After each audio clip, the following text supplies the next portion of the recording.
oportunidade de jogar 8 ou 9 temporadas, alguma coisa assim, com o LeBron, acho que 8. É o cara que um dos melhores de todos os tempos, né? Considerado por todos, e isso aí é muito justo, né? Falar isso porque ele está jogando até hoje alto nível, né? O cara está jogando de uma maneira que ninguém nunca fez antes, né? Na idade dele. Mas é um cara, bicho, que nada do que está acontecendo na vida dele, na carreira dele, é por acaso. Ele é um cara que se dedica muito, dentro e fora de quadra, é um cara que ele sabe de tudo que está acontecendo com o time que ele joga e com os outros times também. Eu lembro que a gente ia fazer os vídeos lá para assistir do jogo anterior, qualquer coisa desse tipo. Antes de acontecer, ele já estava falando o que ia acontecer. Pô, como é que esse cara lembra de tudo assim? Um cara que estuda muito o jogo, se cuida muito. Já saíram várias matérias de que ele gasta não sei quanto por ano com o corpo dele. Valores eu não sei. Eu só sei que no dia a dia eu vi. E ele fazia realmente isso mesmo. Chegava antes para treinar, estava sempre fazendo um trabalho de prevenção de lesões antes do treino, arremessando. Ele praticamente treinava antes do treino e depois ainda ficava mais um pouquinho. E sempre com acompanhamento, fazendo a fisioterapia dele, fazendo tudo no certinho, que não é fácil. Mas às vezes, mas todo mundo tem que fazer certinho, tem que fazer alongamento, prevenção. Não é fácil, porque tem aquele dia que você não está sentindo dor nem nada, você, vambora. Você não, ele faz o negócio, ele é metódico com essas coisas. E isso que faz com que ele seja, né, o atleta que ele é. E não só isso, o talento. Um cara muito inteligente dentro de quadra. Ele antecipa as coisas, né? Antes das coisas acontecerem, parece que ele já está vendo. E isso é o que faz com que ele seja o atleta que ele é e o jogador que ele é. Como pessoa, o LeBron, hoje em dia, a gente se fala quando a gente se vê em algum evento. A gente não se fala por mensagem, não tem ligar, ei LeBron, como é que tá? Não tem isso, mas tem, quando a gente se encontra, sempre existe um carinho bacana dele comigo, meu com ele, né? Eu sou muito grato a ele por tudo, muitas coisas que aconteceram na minha carreira, né? Principalmente os anos em Cleveland. Eu acho que a maneira que eu tenho de jogar encaixou certinho com o que ele precisava naquela época no time, para ele, né? Então, a gente tem um carinho muito grande um pelo outro. Eu admiro muitas coisas que ele faz, tem I Promise, né? Que, o cara tá buscando fora das quadras, tá ajudando, né? Eu acho que não é uma obrigação e não vou falar como se todo mundo deveria de fazer isso. Eu só vou falar que eu estou fazendo a minha parte e vejo ele fazer, isso é muito legal. Devolver para o esporte, né, para o basquete, nesse caso, tudo aquilo que o basquete nos proporcionou. Eu tenho um instituto, o Anderson Varejão, que tem quase 5.000 crianças no Brasil, em diferentes estados aqui no Brasil. E quando eu vejo ele fazendo essas mesmas coisas fora de quadra nos Estados Unidos, eu acho que porque ele não tem que fazer, mas ele faz porque ele quer ajudar, e eu acho isso muito legal. Ainda mais, né, a gente bate sempre naquela mesma tecla, né? Depois que a gente tem filho, parece que muda tudo, cara. Você olha para a vida de uma maneira diferente. E você sabe da dificuldade que é o dia a dia, né, com as crianças. Educar não é fácil, cara. É muito fácil você deixar seu filho fazer o que ele quiser, sua filha. Mas é agora que tem que ir, né, mostrando o que é certo, o que é errado, e mostrando o caminho, né, para eles seguirem. E muitas dessas crianças que a gente ajuda não têm isso. São crianças carentes, são crianças que vêm numa situação bem diferente da que a gente está acostumado. Eu sempre falo que ajudando dessa maneira, porque a gente não tem uma coisa que assim, aqui no Instituto só crianças de classe média, só crianças de classe baixa. Não tem alta, não tem isso. É quem quiser fazer parte. E aí o que acontece? É uma inclusão social tão legal, porque dentro de quadra eles são todos iguais.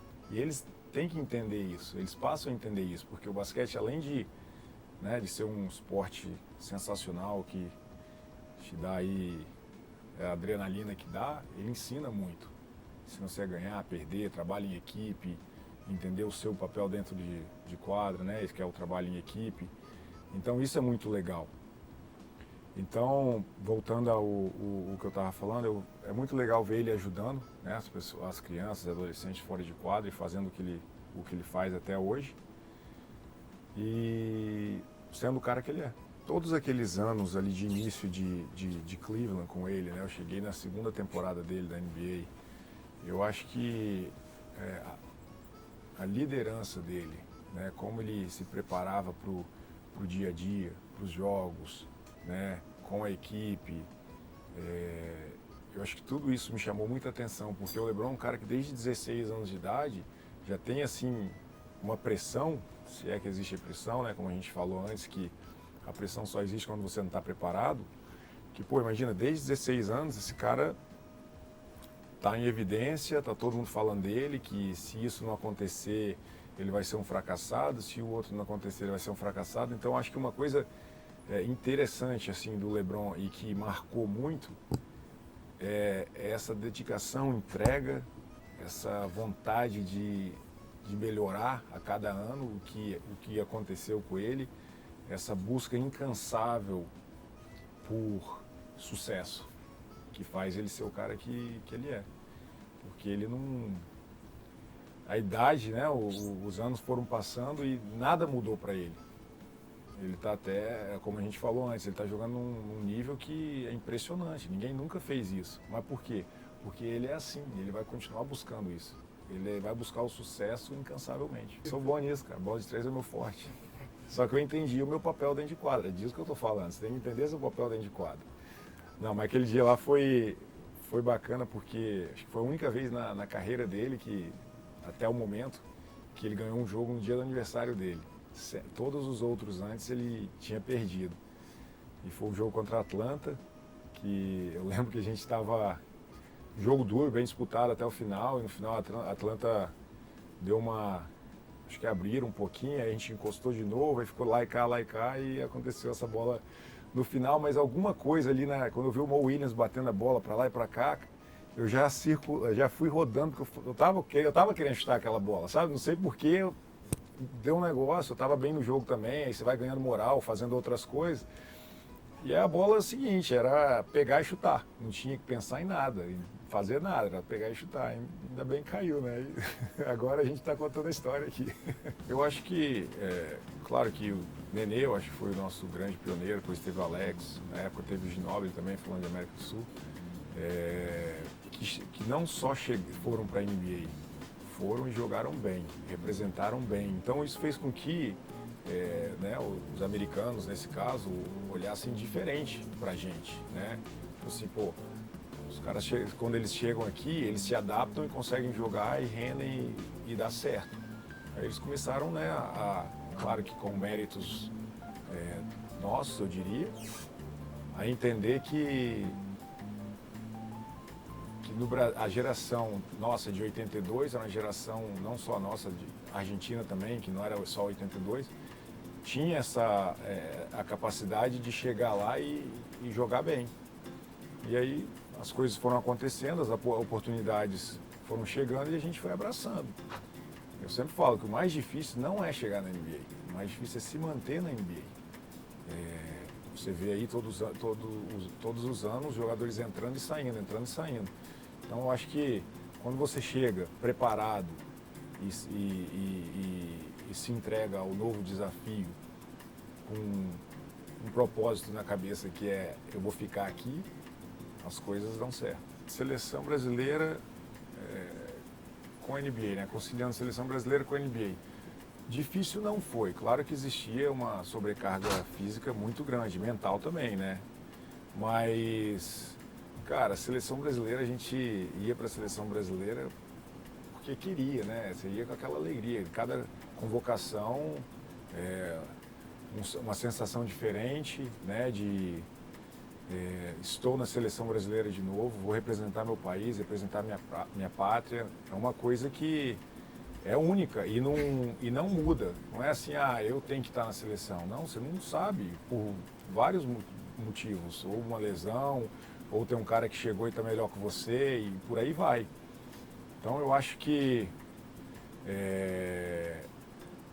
conciliar NBA com seleção brasileira nunca foi uma coisa que eu fiquei pensando se eu iria conseguir ou não. Isso já era automático. Eu sabia que tinha temporada na NBA e sabia que queria estar na seleção.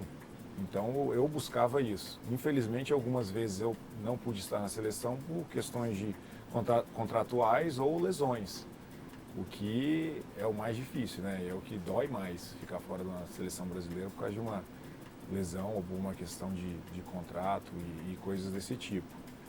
Mas a seleção brasileira é alegria, você não vai ali, não é um trabalho, é o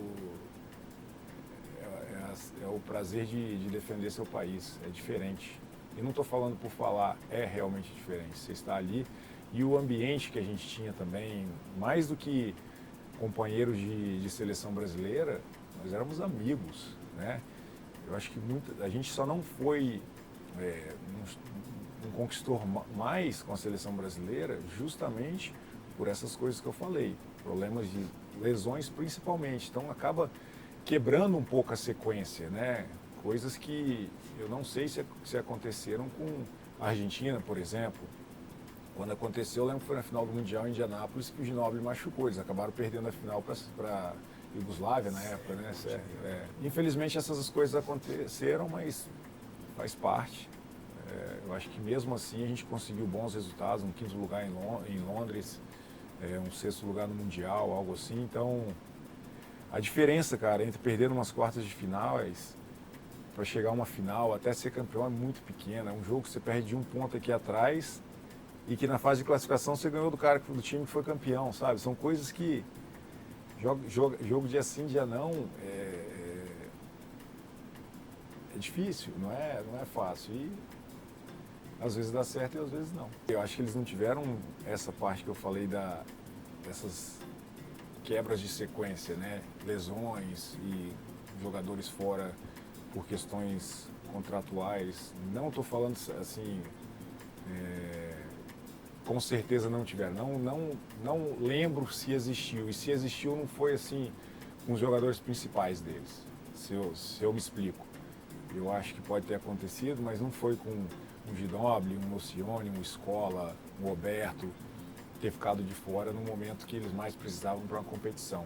Eu acho que nessa época, quando ele falava essas coisas, eu acho que ele tinha que ter sido mais direto com quem que não queria ir. Não era só jogar no ar os caras da NBA. Isso nunca aconteceu comigo. Eu sempre estive à disposição da seleção brasileira e sempre fiz questão de estar com a seleção brasileira. Então, eu acho que quando ele falava assim, não me incomodava assim diretamente, porque ele não estava falando de mim. Pelo menos eu acho, né? Porque se ele tivesse, ele era doido. Se ele estivesse falando de mim, porque eu sempre estive à disposição da seleção brasileira. Então, mas claro que é uma coisa que ninguém quer escutar, né? Ainda mais se as pessoas não achavam que eram assim. Mas quem sou eu para estar aqui para defender ninguém se eles não se defenderam, né? Se não falaram nada. Não sei se existiram matérias de alguém falando sobre isso, mas isso aí nunca me incomodou, porque eu sei quem eu sou e eu sei como eu penso e o que eu queria. Então, ele era um dos mais animados com a chance de uma Olimpíada em casa. Quase todo dia postava fotos nas redes sociais sobre a preparação do time, mas uma hérnia de disco tirou o Anderson Varejão dos Jogos do Rio. Foi assim um dos momentos mais difíceis para mim na minha carreira, né? Além de, como você falou, quando eu comecei a jogar basquete, eu nunca imaginei que eu iria jogar, que teria uma Olimpíada no Brasil e que eu estaria tão próximo de disputar uma Olimpíada no Brasil. Infelizmente, durante a preparação daquele ano, tive uma lesão que me deixou fora. Ainda busquei conversar com diferentes, né, médicos para entender, pegar mais opiniões, mas chegou a um ponto que sofri muito com aquela lesão durante muito tempo. E até o último médico falou para mim, foi em Los Angeles, ele falou assim, ó, você pode tentar jogar, mas assim, não era nem tentar jogar porque eu não tinha condições de jogar. Só que na minha cabeça, sei lá, injeções ou qualquer bloqueios e coisas assim nas costas, eu podia pelo menos me sentir bem para estar ali e jogar e ajudar da maneira conseguisse. Só que ele falou, ó, você corre o risco de, no momento, você ter uma hérnia de disco. Quem nunca teve hérnia de disco não tem noção do que é isso. Para mim, assim, claro, eu rompi o tendão de Aquiles, machuquei o ombro, quase fiquei fora de basquete, das quadras, tive embolia pulmonar, mas dor nas costas, meu amigo. Quem já teve sabe o que eu estou falando. Primeiro, desde o humor a atividades diárias que você não pode fazer. Até espirrar, tossir, dar aquela risada gostosa, atrapalha em tudo, tudo. Sem contar as outras coisas que a gente não precisa falar aqui, né? Mas foi difícil porque, além de ter me tirado de uma Olimpíada, num momento tão especial pra gente, né, pro brasileiro, uma Olimpíada aqui no Brasil, eu tive que lidar com essa situação que até hoje, que se eu não me cuidar, o bicho pega. Então, acho que foi uma das maiores tristezas assim da minha carreira, foi ter ficado fora dessa Olimpíada aqui no Brasil e da maneira que foi. Eu acho que todos os momentos, assim, todas as convocações para a seleção brasileira são especiais e marcam muito, né? Porque são diferentes épocas, anos, né? Sempre de ano em ano. Eu acho que todos os títulos, né? Todas as batalhas, eu diria, que a gente teve com a seleção brasileira foram marcantes e especiais. Londres foi uma coisa que marcou porque pela maneira, né, depois de tantos anos, voltar para as Olimpíadas e chegamos muito bem lá. Lá foram detalhes, ficamos em quinto, mas com chances de brigar por medalha. Estivemos bem próximos. Infelizmente não aconteceu. Mas, cara, aquela coisa que a gente assistia na televisão, né, a abertura dos Jogos Olímpicos, foi um momento que, de repente, a gente estava ali, dentro do estádio, entrando. Eu lembro que eu estava com o telefone filmando, aí você olha em volta assim, aí você fica lembrando, né, quando você assistia na televisão, né, o pessoal narrando, agora ali a equipe de basquete, agora ali o atletismo, ali não sei o quê. Então, cara, foi muito legal. Londres foi muito legal, marcou muito para todos nós. Por tudo, a cada dia era uma surpresa, né? Era na vila, aí tinha o cafezinho da vila, sabe? Coisas que parecem que não... Como o cara tá falando do cafezinho da vila, mas era legal, você ia tomar um café lá embaixo, encontrava com a galera toda, né? Ou atletas de outras, né? De outros esportes que você ficava ali trocando ideia. Eu acho que os Jogos Olímpicos marcam também por como ele é, né? Quem tá ali, como é que o mundo inteiro e atletas assim consagrados em diferentes modalidades que de repente tá todo mundo no mesmo lugar. Claro, isso aí interage com atletas de outros países, né? Tem o refeitório que você encontra todo mundo. É muito bacana. Eu acho que marcou muito a Olimpíada de Londres para mim. Infelizmente não pude participar da 2016. Mas como eu falei, a seleção sempre foi especial, mundiais, tudo que a gente defendeu o Brasil com a amarelinha é diferente e não é da boca para fora. Cara, eu acho as redes sociais, assim, muito importante. Acho legal, te dá a liberdade de expressão, né? Mas você tem que saber usar, cara. Infelizmente, tem muita gente que acredita em tudo que vê e acaba entrando em depressão, porque por que aquela pessoa está vivendo daquele jeito e eu desse jeito? E pode ser uma mentira. Você não tem que acreditar. Eu acho que você tem que acreditar no que realmente é certo, mas você não pode ficar se comparando com as outras pessoas. E outra, tem muita gente que entra ali para fazer o mal mesmo, cara. Vou meter um comentário aqui, porra, aquele dia que você fez isso e aquilo, ó, a bola que você errou, os caras tipo assim entram para incomodar. E se você der assunto para isso, você fica doido, você fica louco. Então eu acho que é uma coisa que tem que ignorar, cara. Esses comentários, essas palhaçadas, essas pessoas que só entram para, né, tentar te atrapalhar. Às vezes pode ser o cara do outro time, né, que você vai fazer um jogo, sei lá, reta final, playoffs, o que for. Por isso que tem que saber lidar com a mídia social, cara. Eu gosto, eu não sou um cara de postar muito, Mas é bacana porque, né, te atualiza, você pode estar vendo como é que seus amigos estão, ou para se comunicar com outras pessoas, para ver o que está acontecendo também no mundo e tudo mais. Só que tem que tomar muito cuidado com o que você acredita e o que você vê ali, porque quem não está preparado e, como eu falei, acredita em tudo, pode entrar em depressão mesmo.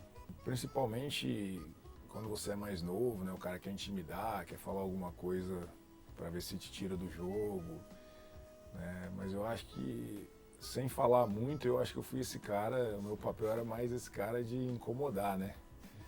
Tá ali, marcação, cabelo na cara, aquela coisa de jogar mais duro, quando o cara vai dar uma porrada se jogar, e aí o cara toma uma técnica, sabe? Aquela coisa toda ali. Mas você escuta muitas coisas. Eu nunca fui muito de falar nada não, mas também nunca levei desaforo para casa. Eu acho que tem um pouco de tudo, né? Essa nova geração acho que tem um pouco de tudo. Tem uns que escutam, tem uns que não escutam.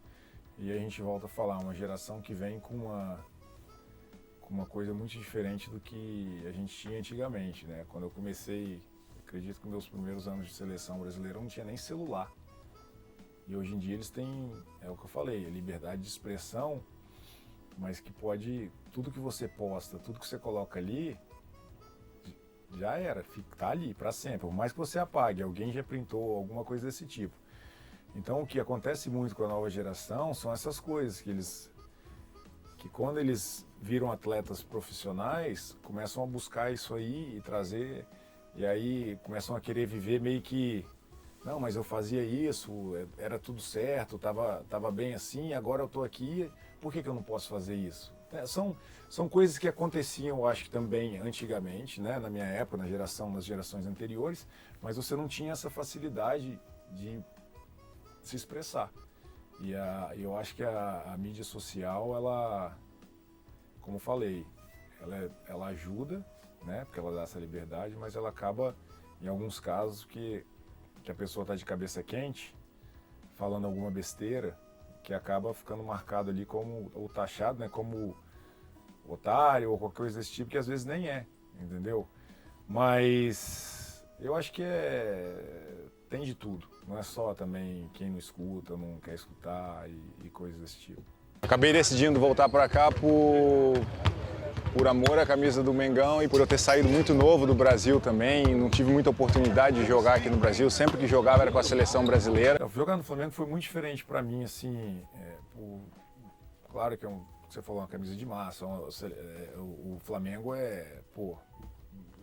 maior torcida do Brasil, mas era o meu time de coração, né? É o meu time de coração, eu sou flamenguista, foi mais uma realização pessoal também, de poder defender o time, seu time do coração. Nem todo mundo pode falar isso, tem vários jogadores que provavelmente não conseguiram jogar no clube de coração, e eu consegui realizar esse sonho, até no momento que era mais pro final da minha carreira, tive propostas da Europa, tive propostas até de outros times sem ser o Cleveland na NBA, ou conversas bem próximas e situações que eu achei melhor vir para o Brasil e jogar aqui. Realizei um sonho, consegui ser campeão pelo Flamengo, né? Carioca, brasileiro, do NBB, brasileiro, e então foi uma passagem, além de uma realização de sonho, uma passagem vitoriosa com o Flamengo. O carisma é uma coisa que todo mundo sempre me falou sobre isso, né? Pô, seu carisma, a maneira com que você trata as pessoas, a atenção que você dá ao fã. Eu acho legal ouvir isso, é legal, é bacana, eu acho que, acho não, né? Isso fortalece, né? Motiva e tudo mais, só que eu não vejo isso. Eu cresci assim, eu sou assim, sabe? Então é difícil eu tentar entender isso de outra maneira. Tá, legal, pô, obrigado, mas eu jamais seria de outra maneira, né? Eu sou assim porque minha família me fez assim.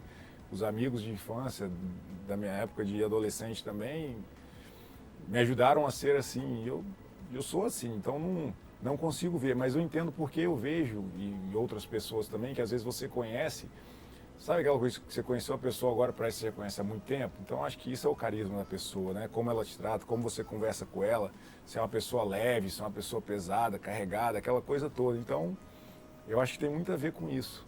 Às vezes o seu santo não bate com certas pessoas, tem certas pessoas que você conhece, mas, pô, esse cara parece que eu conheço ele há muito tempo.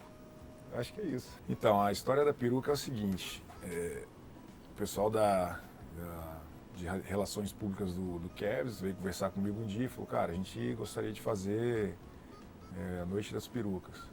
Então, como assim a Noite das Perucas? Distribuir perucas para o ginásio inteiro e em um determinado jogo a gente vai escolher e vai fazer isso. O que você acha? Eu falei, por mim, vocês que sabem, vamos fazer. Aí assinei lá um termo lá para fazer e chegou o dia do jogo. Mas assim, na minha cabeça, como eles fazem com outras coisas, né, os bonequinhos, as coisas todas, eles entregam e colocam na cadeira de cada um e é aquilo ali. Não, chegando no ginásio, cara, na hora que cheguei, parei para descer para os policiais, todo mundo já de peruca, sabe? Eu falei, cara, vocês estão levando a sério mesmo esse negócio da peruca, hein? Aí desce a rampa, todo mundo ali embaixo já para organizar lá o estacionamento, todo mundo de peruca. Falei, bicho, hoje vai ser foda para concentrar para esse jogo, porque para onde eu olho parece que eu estou olhando pro espelho, eles mandaram bem na peruca, fizeram assim direitinho. Entra no corredor para ir pro vestiário, a mesma coisa, peruca para todo lado, tal. Cheguei no vestiário, uns brincando já com a peruca ali, né, zoando. Mas aí é aquela coisa, bicho, não tem jeito, né? Quando a bola sobe, né, o foco é dentro de quadra e mesmo que com ginásio com 23 mil pessoas, com a peruca, que realmente nas duas primeiras vezes que eles fizeram a Noite das Perucas, todo mundo colocou mesmo a peruca. Então foi um negócio assim, muito, muito doido, muito legal. Só que depois aí, acho que já guardava no saquinho para dar de presente, aquelas coisas, uns que já tinham, então acabou que diminuiu um pouco, assim, né, quando eles falavam, agora todo mundo com a peruca, ou um que também talvez não queria despentear o cabelo, vai saber.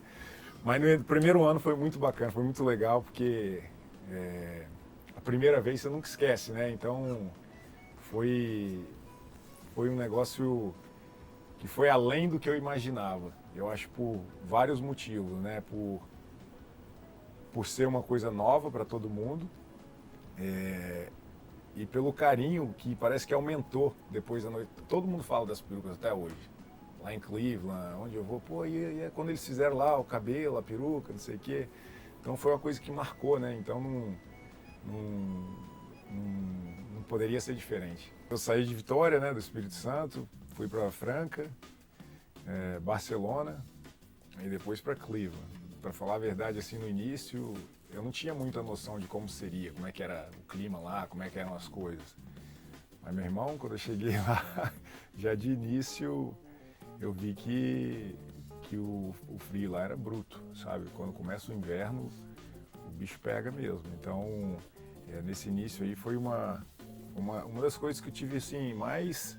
Não foi dificuldade, mas foi assim, que no início fazia eu pensar mais assim, que roupa que eu vou colocar, né, para sair para ir treinar, tá levando lá fora, não enxerga nada, onde que eu vou jantar, fazer as coisas. Então nesse início, para essa adaptação, além do clima ser muito diferente de tudo que eu estava acostumado, tinha essa parte que eu não falava inglês, né, então eu tive que me adaptar, tive que aprender inglês, e não era fácil assim, porque eu treinava de manhã, aí eu almoçava, aí tinha que fazer aula de inglês. Depois descansar um pouquinho para voltar para treinar. Então, tipo, foi muito difícil, né, fazer aula para aprender. Então, o que aconteceu? Eu acabei fazendo poucas aulas, eu acho que eu fiz uma semana, se fiz, e falei com os caras, não, pode deixar que eu vou aprender inglês, cara. Não tem jeito eu não aprender. E aí eu me dediquei de outra maneira. Comecei a buscar,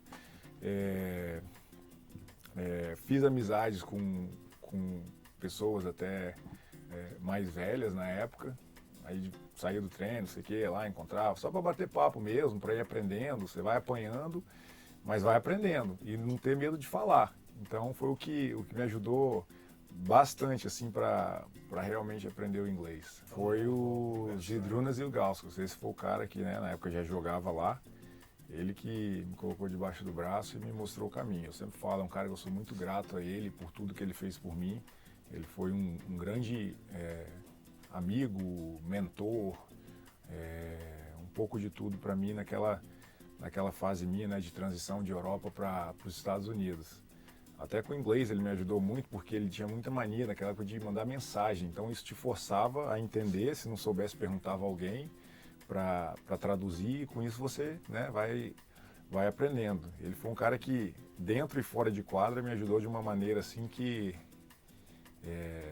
eu não sei nem se tudo que aconteceu com a minha carreira, da maneira que foi, teria acontecido se ele não estivesse lá, né? E o porquê os Zydrunas Ilgauskas? Ele era o melhor amigo do Šarūnas Jasikevičius, que jogava no Barcelona comigo. Os dois são lituanos e quando eu fui para lá, eu acho que o Chara já mandou uma mensagem para ele, tá aí um cara aí, não vale nada não, mas ajuda ele. Brincadeiras à parte, mas ele foi um cara que, até na primeira semana tem uma história engraçada que ele foi me buscar de alguma maneira a gente conseguiu combinar dele passar no hotel para me pegar para a gente ir jantar. E aí ele chega no hotel para me pegar, ele só falou, o horário, aí você vê, né, número, horário e tal, beleza, aqui embaixo, entendi, beleza, estou esperando ele lá embaixo, ele chega. Aí ele chegou, entrei no carro, oi, aquela coisa, né, que não... Sentei do lado e eu vi que tinha uma garrafinha no meio assim, e toda hora ele pegava a garrafinha e cuspia, né, e eu olhei assim, parecia sangue, eu tô pensando comigo, o cara tá saindo do dentista e tá indo jantar, e com um negócio assim do lado da boca, assim, ó, desse tamanho. Beleza. Vambora, né? O dente é dele, ele que tá nessa situação, ele tá querendo ir, me chamou para ir jantar. E vamos jantar, tal, chegando lá, ele tentou me explicar, eu falei, o que foi? Dentista? Aí ele falou, não, não sei quem, não sei, tá. Mentira, não entendi nada, mas beleza, vambora. Chegamos lá para jantar, o início foi aquela coisa, bicho, a gente tentando se comunicar, ele tentando com espanhol, e eu tentando com inglês, e o negócio não ia, eu até lembro de umas 2 vezes assim, ele tentou contar a história, não, deixa pra lá. Aí a gente decidiu tomar uma Corona. Aí pede uma Corona, pede 2, pede 3, acho que na hora que chegou na 8ª, assim, meu irmão, a gente já tava se entendendo, conversando, ninguém tava entendendo nada, que o cara veio do início, e ele ficava traduzindo e tentando falar o que eu queria. E aí, de repente, a gente, tomando uma ali, eu até brinco, no final eu tava fluente em inglês e ele fluente em espanhol.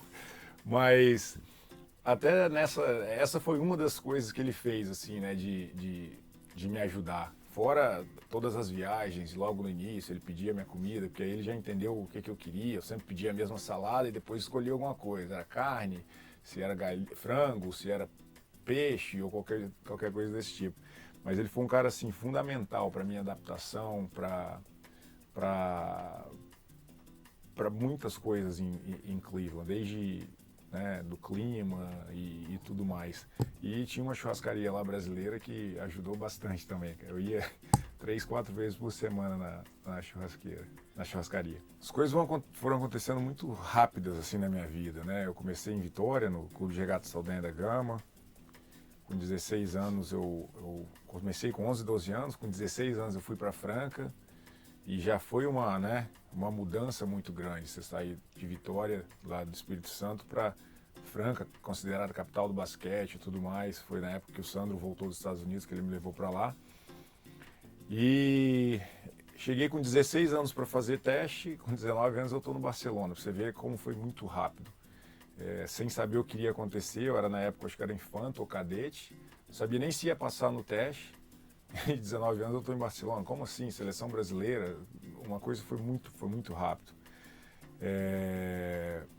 Foram diferentes cidades e passagens, né, como Franca, depois Barcelona e tudo mais, que eu não tive muito tempo assim de entender e pensar por que as coisas estavam acontecendo. Eu tinha na minha cabeça que eu queria virar jogador de basquete, que eu iria me dedicar independente de qualquer coisa. Esse era o meu propósito, eu quero isso.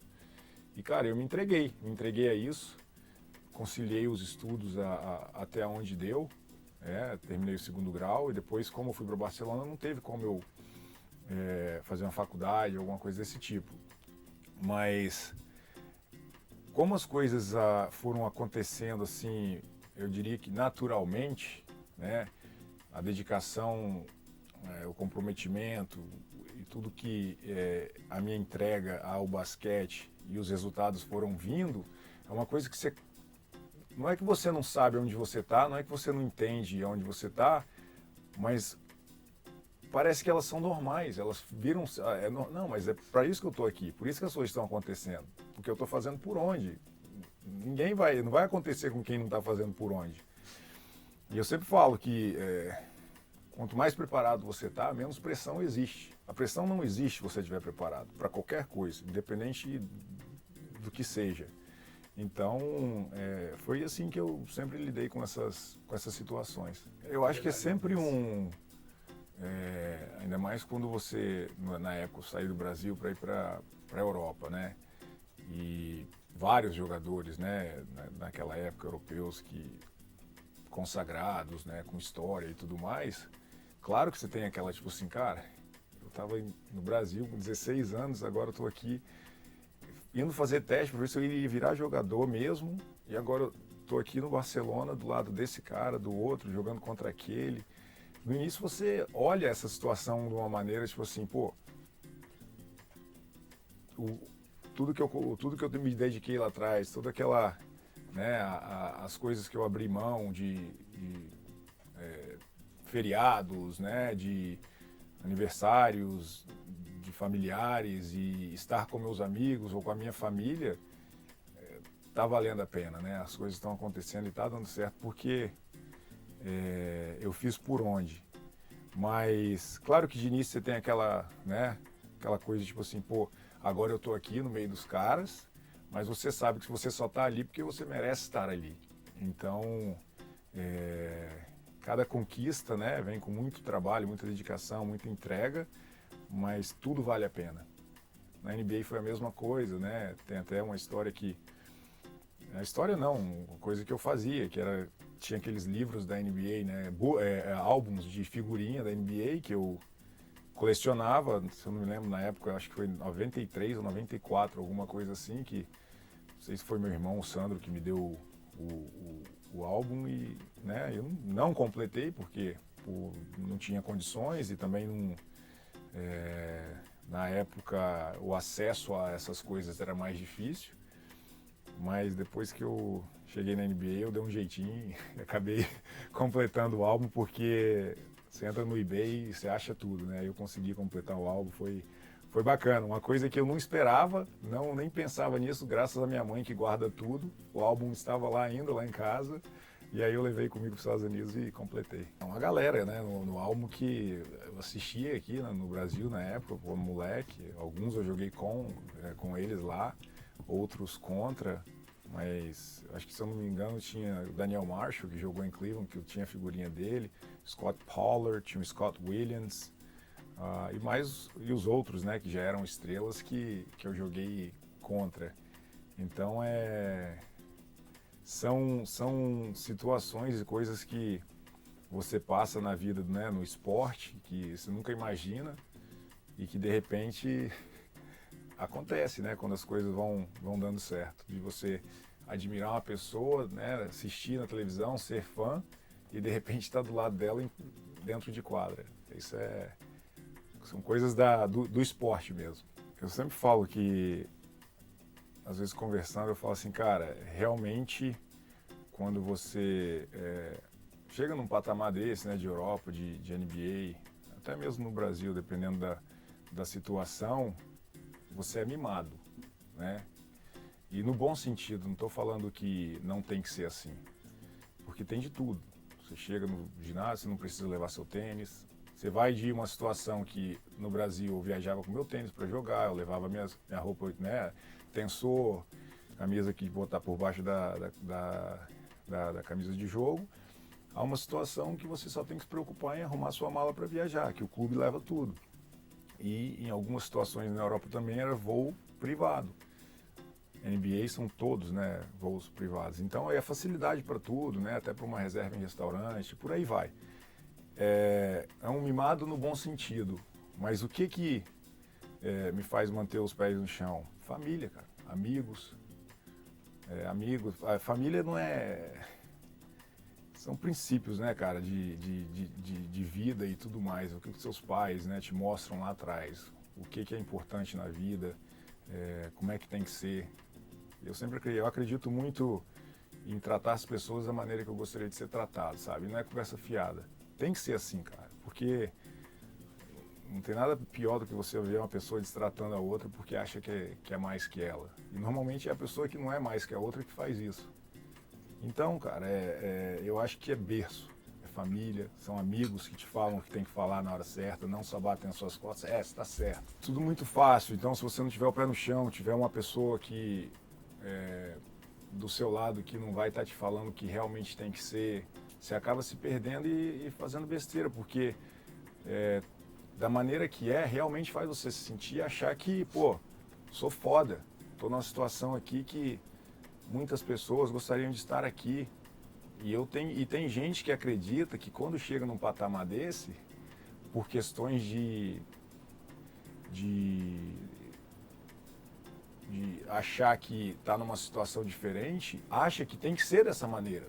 Tem que ser, entre aspas, babaca, tem que ser arrogante, tem nariz em pé, as coisas têm que ser na hora que eles querem. Então, acontece, eu acho, com as pessoas que são fracas de cabeça. Você vê várias coisas, né? Assim, a gente não precisa citar nomes, né? Às vezes até jogadores de menos expressão dentro do time, sem desmerecer, jogando menos tempo e tudo mais, agindo de maneira que, tipo assim, você olhar e falar assim, cara, o que esse cara tá pensando? Ou o cara é doido, ou ele é, né, a gente brinca, ou imbecil, não sei, não dá para entender o cara tratar uma situação dessa maneira, né? Desfazer do fã, passar direto. Claro que, né, não é todo dia que você vai estar com o humor lá em cima, rindo e tal, mas desmerecer e tratar mal, cara, não... Eu acho que você nunca deve fazer isso. E já vi situações assim, e não é legal. E outra, ainda mais quando é criança, cara. Quando é uma criança que está ali te pedindo autógrafo, às vezes aquela criança está te acompanhando na televisão. E depois que você tem filho, você entende isso muito mais. Eu, durante toda a minha carreira, eu não tinha filhos, né? Minha filha chegou a acompanhar o finalzinho da minha carreira. Tem até um vídeo legal dela quando eu voltei para Cleveland para aposentar, que ela tá gritando papai, papai. Ela é muito pequenininha, mas aquilo ali, cara, eu sempre falo, nunca achei que eu fosse conseguir jogar, focar da melhor maneira possível se eu tivesse filhos durante a minha carreira. Mas aquele momento ali foi tão especial, cara, mesmo que tenha sido assim no final da minha carreira, que me fez pensar, será que eu não teria conseguido mesmo? Será que ela não teria sido importante para mim num dia ruim, jogo ruim, um campeonato que perdeu, alguma coisa desse tipo, de chegar em casa ou então depois do jogo ali pegar no colo e apagar, sabe, as coisas ruins. Então, eu volto a falar, eu acho que as pessoas que agem dessa maneira são pessoas fracas de cabeça, que acham que são melhores que os outros e um pouco de falta de alguém do lado para amigos, e não só amigos, família, para estar falando, cara, você está indo para o caminho errado, não é bem isso aí não. Eu entendo que você tem um status diferente, você está numa situação bacana, mas tudo pode mudar a qualquer momento. O atleta tem que entender que ele está a uma lesão grave de acabar a carreira dele. Sem querer ser dramático, não estou querendo ser dramático com a situação, mas tudo pode acontecer. Eu tive lesões sérias que poderiam ter me tirado das quadras. Ainda bem que a gente conseguiu passar por cima e voltar e continuar jogando, e aposentei da maneira que eu realmente gostaria. Mas tem de tudo, tem de tudo.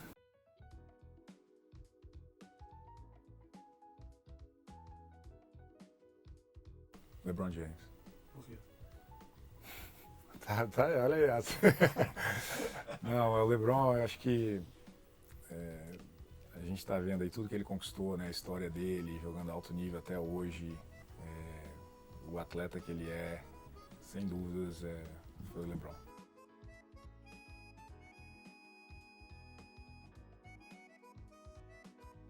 É difícil escolher um, né? Porque eu já joguei contra vários caras aí que marcaram, né, a história, na história da NBA, né, como desde Tim Duncan, Kevin Garnett, Rasheed Wallace, Shaq e por aí vai. Eu acho que o mais dominante, mais difícil assim de um contra um é impossível, né, de tentar, né, marcar, acho que foi o Shaq, cara.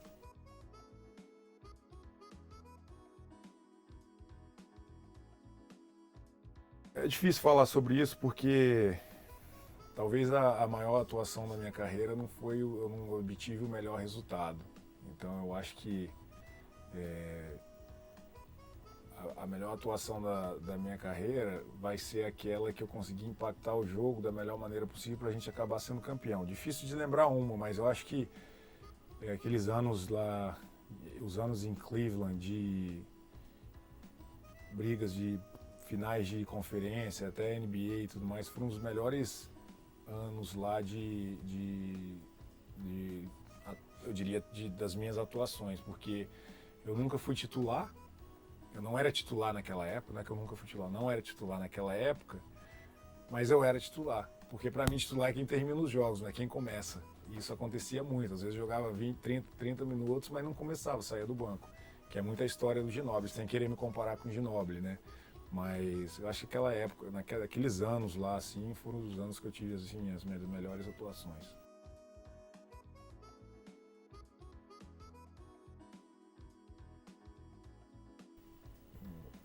O Z, Big Z, Zydrunas Ilgauskas.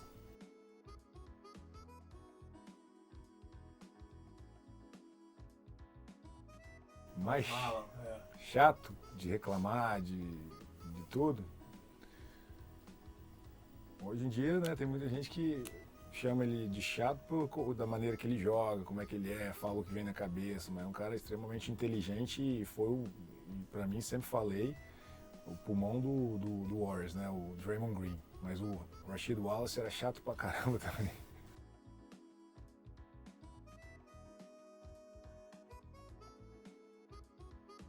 Cara, o responsável por tudo, né, pela minha carreira, por eu ter me apaixonado pelo basquete e ter buscado virar jogador um dia, sem dúvidas, é o meu irmão, Sandro Varejão. Ele que me mostrou o caminho, ele que me colocou no esporte, ele que sempre foi aquele cara que me apoiou nos momentos difíceis e, sem sombras de dúvidas, ele é o cara assim, de maior impacto e importância na minha carreira. Por mais que sou muito grato a todos os outros que vieram depois, por tudo que eles fizeram, mas lá atrás, quem me mostrou, eu até brinco que o Sandro me mostrou o caminho bom e o caminho ruim, né? Pô, aqui é o bom, aqui é o ruim. Ele sempre fala também que poderia ter levado a carreira dele assim, que foi de muito sucesso, sem sombra de dúvidas, mas que ele poderia ter se dedicado mais ao corpo dele, e ele não fez isso, então, mas ele teve a oportunidade de me passar isso e eu consegui pegar um pouco desse lado que ele não fez e colocar na minha carreira, né, na minha situação para me ajudar.